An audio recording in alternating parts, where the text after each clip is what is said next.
Oke, coba kita bayangin. Di satu sisi ada kewajiban kemanusiaan buat menolong orang yang lari dari bahaya. Tapi di sisi lain ada kepentingan keamanan nasional yang juga harus dijaga. Nah, dua hal ini seringkali kayak tarik-tarikan. Hari ini kita bakal kupas tuntas gimana Indonesia mencoba mencari jalan tengah dalam dilema pengungsi ini. Coba deh bayangin situasinya. Anda ada di perahu itu, udah susah payah ngelewatin perjalanan yang bahaya banget buat cari selamat, dan akhirnya sampailah di Indonesia. Tapi ada satu masalah gede banget. Indonesia itu secara hukum nggak pernah janji buat melindungi Anda. Terus gimana dong? Nah ini dia, pertanyaan besar yang jadi inti pembahasan kita. Oke, untuk ngerti kebijakannya, kita harus mundur sedikit dan paham dulu nih, posisi Indonesia ini unik banget. Kenapa sih negara kita ada di posisi yang ya bisa dibilang sulit dari awal? Nah, ini dia istilah kuncinya, negara non-pihak. Gampangnya gini, anggap aja ada sebuah klub global untuk melindungi pengungsi, namanya Konvensi 1951. Nah, Indonesia itu bukan anggota klub itu. Artinya apa? Ya artinya Indonesia nggak punya kewajiban hukum yang mengikat untuk ngasih mereka status permanen. Ini yang bikin semuanya jadi abu-abu secara hukum. Kalau negara yang jadi anggota klub tadi, jalurnya jelas, aturan mainnya ada. Tapi buat negara kayak Indonesia, ini jadi pertarungan batin terus-terusan. Di satu sisi, hukum imigrasi kita bisa aja bilang mereka itu ilegal. Tapi di sisi lain, hati nurani kita bilang, mereka ini butuh pertolongan. Nah, inilah tarik ulur antara hukum dan kemanusiaan yang terjadi. Tapi, tunggu dulu. Meskipun nggak ikut klubnya, ada satu aturan nggak tertulis yang penting banget dan dihormati di seluruh dunia. Non-refoulement. Ini prinsip kemanusiaan yang paling dasar. Intinya, sesulit apapun situasinya, kita nggak boleh kirim orang balik ke tempat di mana nyawa mereka terancam. Ini semacam jaring pengaman terakhirnya gitu. Jadi, gimana caranya Indonesia keluar dari zona abu-abu ini? Well, mereka bikin aturan main sendiri. Dan inilah yang kita kenal sebagai pendekatan jalan tengah. Coba bayangin deh, sebelum 2016 kalau ada pengungsi datang, penanganannya tuh bisa dibilang ya agak serabutan dan reaktif aja. Tapi di tahun 2016, semua berubah. Lahirlah Peraturan Presiden Nomor 125. Ini adalah usaha besar untuk mengubah kekacauan itu jadi sebuah prosedur yang lebih jelas dan teratur. Terus gimana sih alurnya? Oke, pertama ada penemuan atau penyelamatan. Ini tugasnya Basarnas dibantu TNI dan Polri. Kedua, verifikasi. Petugas imigrasi ngumpulin data awal di tempat penampungan sementara. Nah, langkah ketiga ini nih yang krusial. Mereka ditempatkan di akomodasi komunitas, bukan di pusat detensi yang kayak penjara. Ini perubahan besar yang nunjukin sisi kemanusiaannya. Dan terakhir, Kemenko Polhukam yang mengawasi semuanya, memastikan sisi keamanannya tetap terjaga. Tapi yang paling penting buat dicatat, Indonesia nggak kerja sendirian. Ini modelnya kayak gotong royong internasional. Jadi UNHCR yang tugasnya nentuin status pengungsi.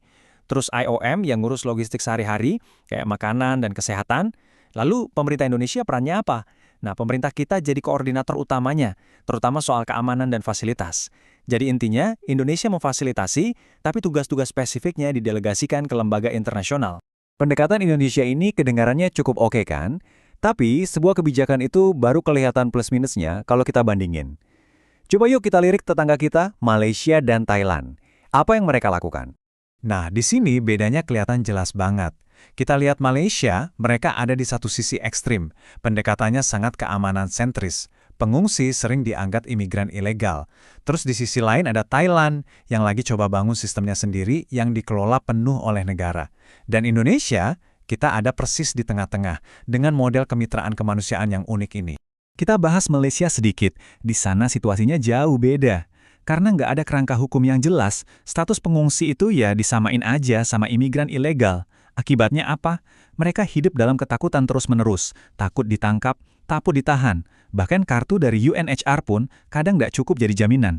Kalau Thailand, mereka ambil jalan yang beda banget dari Indonesia. Bukannya bermitra, mereka malah lagi bangun sistem penyaringan sendiri. Tujuannya apa? Supaya negara punya kontrol penuh, mengambil alih peran yang selama ini dipegang UNHCR. Jadi modelnya sangat state-centric, terpusat di negara. Oke, di atas kertas, kebijakan Indonesia ini kelihatan sangat humanis, ya. Tapi, kalau kita gali lebih dalam, ada satu faktor pendorong yang ternyata kuat banget. Mungkin bahkan lebih kuat dari dorongan kemanusiaan itu sendiri. Apa itu? Keamanan. Ini pertanyaan penting banget. Kalau kebijakannya kelihatan baik dan humanis, apa sih sebenarnya yang paling ditakutin pemerintah? Nah, jawabannya ini ngebawa kita ke sebuah konsep yang namanya sekuritisasi. Gampangnya, isu kemanusiaan dibingkai ulang jadi isu keamanan. Jadi, apa ada sih ancaman-ancaman yang dipersepsikan itu? Pertama, ada soal kejahatan transnasional, kayak penyelundupan manusia. Kedua, ada juga ketakutan soal radikalisme atau terorisme yang nyusup, meskipun buktinya seringkali minim banget. Tapi yang paling sering jadi sorotan di lapangan, itu biasanya ini. Potensi gesekan sosial dengan warga lokal dan beban ekonomi buat pemerintah daerah. Nah, proses inilah yang disebut sekuritisasi. Ketika sebuah isu yang seharusnya tentang kemanusiaan, tentang orang yang butuh bantuan, mulai dibicarakan dan diperlakukan sebagai masalah keamanan nasional. Ini ngejelasin kenapa kadang ada kontradiksi. Kebijakannya ngomongin soal kemanusiaan, tapi di lapangan pengawasannya ketat banget, seolah mereka ini ancaman. Oke, kita udah lihat kebijakannya gimana, udah kita bandingin sama negara lain, dan udah ngerti juga apa yang ada di baliknya. Sekarang, pertanyaan terbesarnya, jalan tengah ini berhasil nggak sih? Yuk kita coba evaluasi bareng-bareng. Kalau kita lihat kekuatannya, jelas ada. Kebijakan ini bikin ada kerangka kerja yang formal, jadi lebih terprediksi. Citra internasional Indonesia juga terjaga kan, dan model kemitraannya juga pragmatis. Tapi, kelemahannya ini fundamental banget. Kebijakan ini nggak nawarin solusi jangka panjang sama sekali. Nggak ada opsi buat integrasi lokal. Akibatnya, para pengungsi ini terjebak dalam limbo, dalam ketidakpastian bertahun-tahun. Plus, sistem ini sangat bergantung sama dana internasional. Kalau dananya berhenti, gimana? Mungkin kalimat ini paling pas buat merangkum semuanya. Kebijakan ini adalah solusi sementara yang menciptakan kerentanan jangka panjang. Fokusnya itu cuma buat nanganin masalah yang ada di depan mata sekarang. Tapi tanpa disadari, ini justru numpuk masalah yang bisa jadi lebih besar lagi di masa depan. Jadi, pada dasarnya ini inti strateginya. Dengan memposisikan diri sebagai negara transit, Indonesia itu seolah-olah bilang gini, oke, kami bantu untuk singgah sementara, tapi solusi permanennya itu bukan urusan kami, itu tanggung jawab komunitas internasional. Ini langkah yang pragmatis, tentu saja, tapi intinya adalah memindahkan tanggung jawab untuk solusi akhir ke pundak pihak lain. Nah, kita kembali lagi ke pertanyaan awal. Apakah jalan tengah ini beneran solusi yang berkelanjutan, atau cuma menciptakan sebuah kondisi penantian yang permanen? Karena coba pikir deh, bisa nggak sih sebuah kebijakan disebut sementara kalau udah berlangsung bertahun-tahun, bahkan lebih dari 1 dekade?